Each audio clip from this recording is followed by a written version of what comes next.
So I have several special guests who are joining me on this special broadcast, and we will talk to them in great detail about the significance of Dashera, the message of Lord Ram.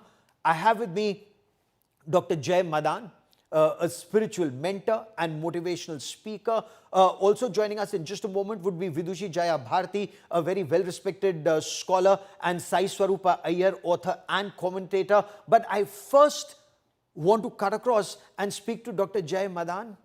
Dr. Madan, what is your biggest takeaway from Dashera? What does Dashera mean to you when we say it's victory of good over evil? It is very beautifully stated that when it was Satyug, the gods and the Asur, Dev and the Asur, were in different lokas. In Treta Yuga, in Ramji's time, it was on the same plane but different parts. Now, in Krishnji's time, which was Dwapur, it was in the same family. And now, being in Kalyu, it is within you. So the Ravan is also here and the Ram is also here. So in today's application, if we see, with so much of anxiety, jealousy, negativity, ego, lust, pride, all those emotions which makes you take over to the worst part of you is the Ravan within you. And the introspection, the understanding, the capability, the adjustment, the willpower, the strength to fight within the odds and different circumstances of your own life is the Ram within you. So the Oh, how understanding beautiful. of Ram is Ra means light and Ma means me. May. So it is Yeah. igniting or illuminating the light within you. So there are of course there are a lot of Ravans outside in your life. People who create trouble for you, people who don't wish good for you, people who take away credit from your life. But the thing is that the moment we have Ram within us, everything is possible. So which was outward has to now being inward is the whole point and understanding of the Shera in today's time. What a beautiful thought. You're so right on this. Tell me this, when we talk about Ravan having 10 heads, and everyone says, really, Ravan with 10 heads? As children, that's the biggest question you ask your parents, Ravan with 10 heads. How do you explain that the 10 heads of Ravan that need to be destroyed, and where the arrow has to go and hit right in the Nabhi, the navel, to destroy that evil? So we will understand this in two different segments. Now, Ramji was born out of Dashrath. Dashrath means the one who ride on the chariot of 10 horses, 10 here. And Ramji's biggest victory was to kill Ravan, which was Dashanan, the one with the 10 heads. Now, 10 is a very common number here. Then Ravan was killed on a Vijay Dashmi, again the 10th date. That means number 10 has got a lot to do with the victory and goodness. It also means 1 added by 0. That means magnifying what you have into 10x. Now, Dashrath means the one who controls his Panch Karmindri and Panch Gyanindri. And the one who can control his Karmindri and Gyanindri can only give birth to Ram, which is the light within you. And Ram is supposed to have victory over Ravan, who has 10 heads. That means the 5 doshas, which is Kam, Krodh, Lomo, Ankar, and then jealousy, Ninda, and these 5 other, the evils that he has. When the peak of everything negativity in you goes high up in life, is where the light within you has to kill it. Now, Ram is Suryavanshi. Ramji is Suryavanshi. Surya means the one who illuminates, which is the fire energy, which is here in your solar plexus chakra. So he is king or the deity of solar plexus chakra. Now, solar plexus is one which talks about morality, which talks about discipline, which talks about higher goal in life, which is talking about setting up and achieving what you always claim to achieve. This is what Sri Ram was all about. He was about Maryada Purushottam. Yes. Now he gets strength of Hanuman, who's Pavan Putra. So fire gets help of air element. That means fire is eliminating and going up and higher and achieving its goals. Now Ravan is also fire energy. He was the biggest Pandit, he was the biggest Jnani, and he had knowledge of 4 Vedas and 6 Shastras, which means the illuminating 10 heads. But because of negativity, it all get ignited into ego. Now, why ego is bad amongst all? He just did not have ego. He had lobe, which is the root chakra problem. He wanted the whole Lanka out of his brother. Then he had lust. That is why he also, he was amongst a lot of women and he picked up Sita Mata also because of his lust.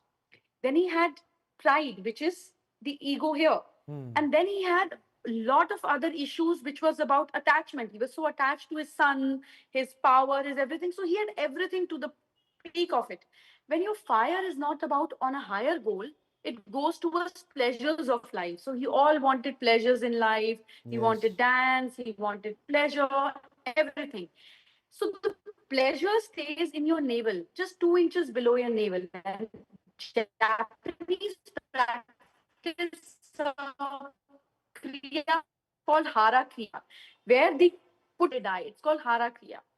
So this is where Ravan was also shot an arrow, where the pleasures died and he started getting light. He started getting gyan. And that is why Lakshmanji was sent to him in the end to take away the gyan, the Pandit avatar of Ravan, which was, and the amazing gyan was given to Lakshmanji before he died.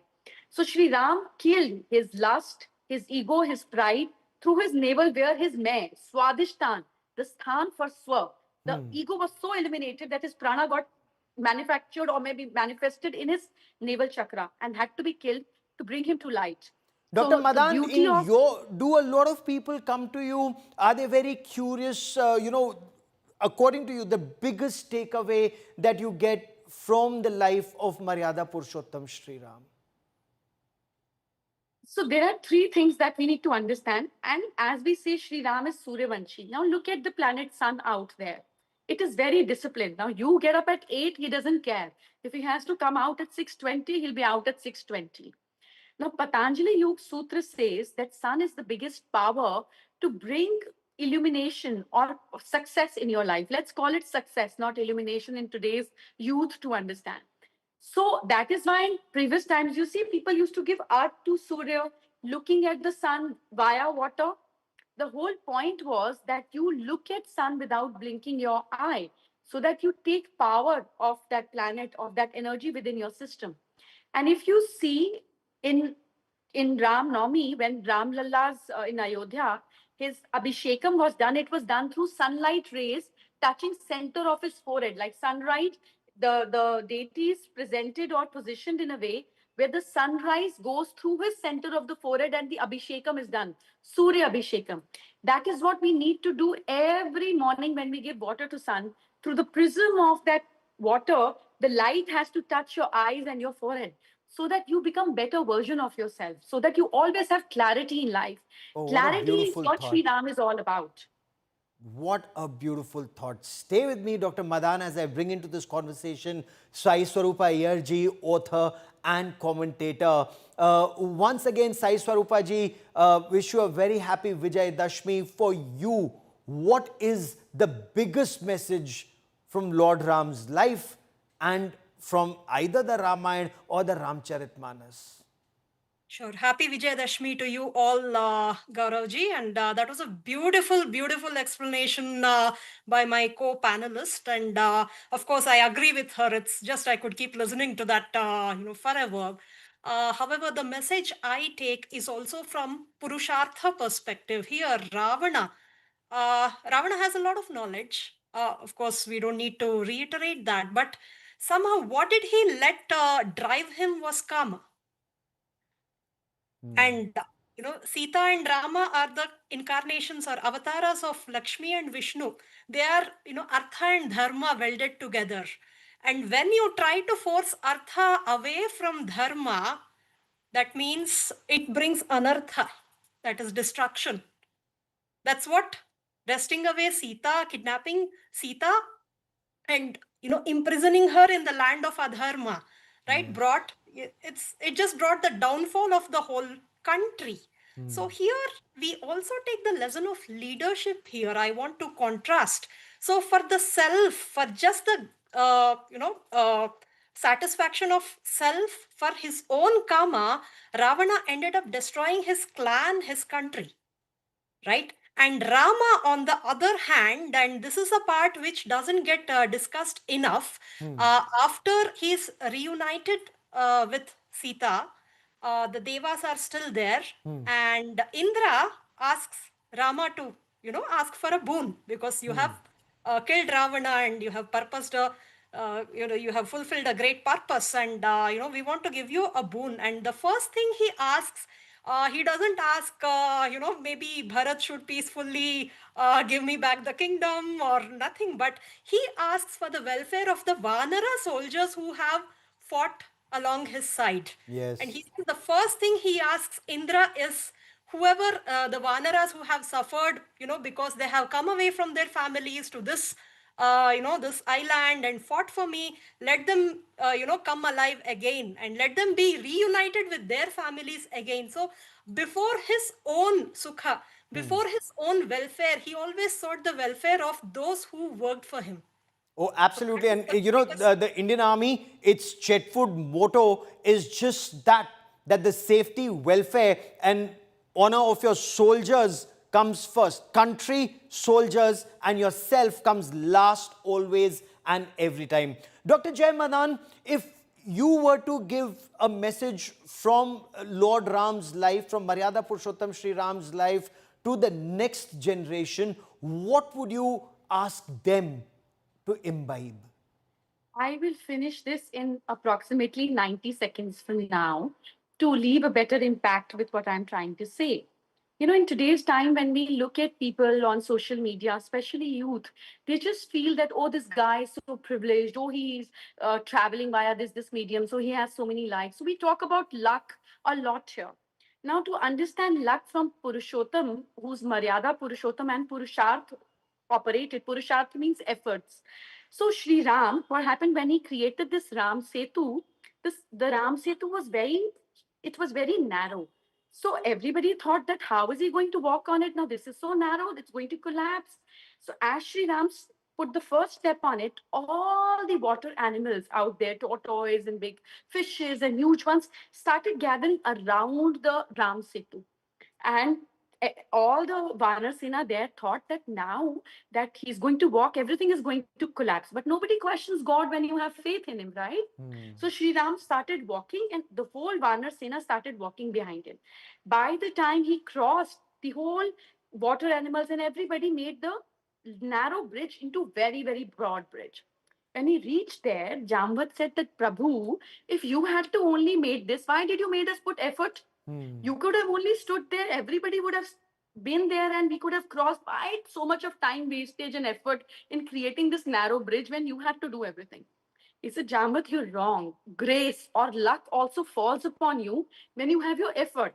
If this little narrow bridge wouldn't have been there, no other thing would have been collected or gathered around the wrong. Oh, wonderful. So here we need to understand that efforts never go wasted. Your luck, your opportunities, everything comes alive in life when your skills and your efforts are there.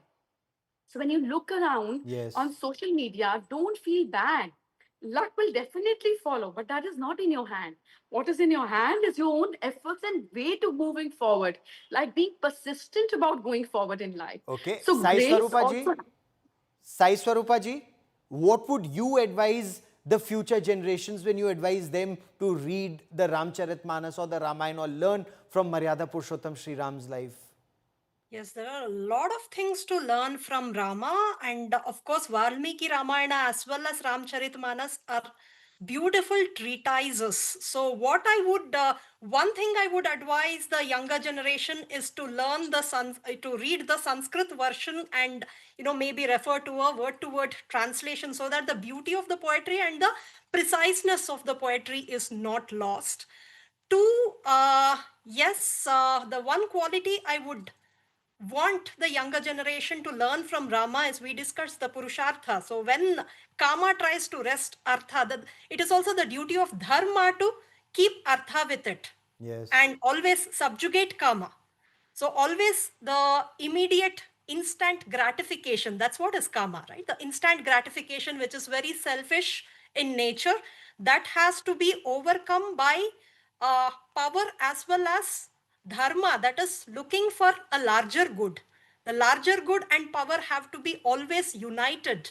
So, whoever is maybe bullying you, I mean, I don't want to get into international relations now, but whoever is bullying us with all the artha behind them, I think we have a duty to stand up to them and, assert our own artha, build our own artha. That's such Get an that important Lakshmi. thing. That's such an important statement that you've made. And permit me to take off from here as I thank all our guests for joining me on this special broadcast, because Ramdhari Singh Dinkar in Shakti and Kshama has actually mentioned this. Thank you to all my guests for joining me. As I conclude, I want you to hear these lines of Rashtrakavi Ramdhari Singh Dinkar from Shakti and Kshama. Experiences of Maryada Purushottam Shri Ram, of how only strength is respected. 3 दिवस तक पंथ मांगते रघुपत सिंधु किनारे, बैठे पढ़ते रहे छंद अनुनय के प्यारे प्यारे। उत्तर में जब एक नाद भी उठा नहीं सागर से, उठी अधीर धधक पौरुष की आग राम के शर से। सिंधु देह धर त्राही त्राही करता आगिरा शरण में, चरण पूज दास्ता ग्रहण की बंधा मूड बंधन में। And this is the most important line that we must learn when it comes to interpersonal relations or international relations. सच पूछो तो शर में ही बसती है दीप्ति विनय की, संधि वचन संपूज्य उसी का जिसमें शक्ति विजय की। सहनशीलता, क्षमा, दया को तभी पूछता जग है, बल का दर्प चमकता जब उसके पीछे जगमग है। And what does this say?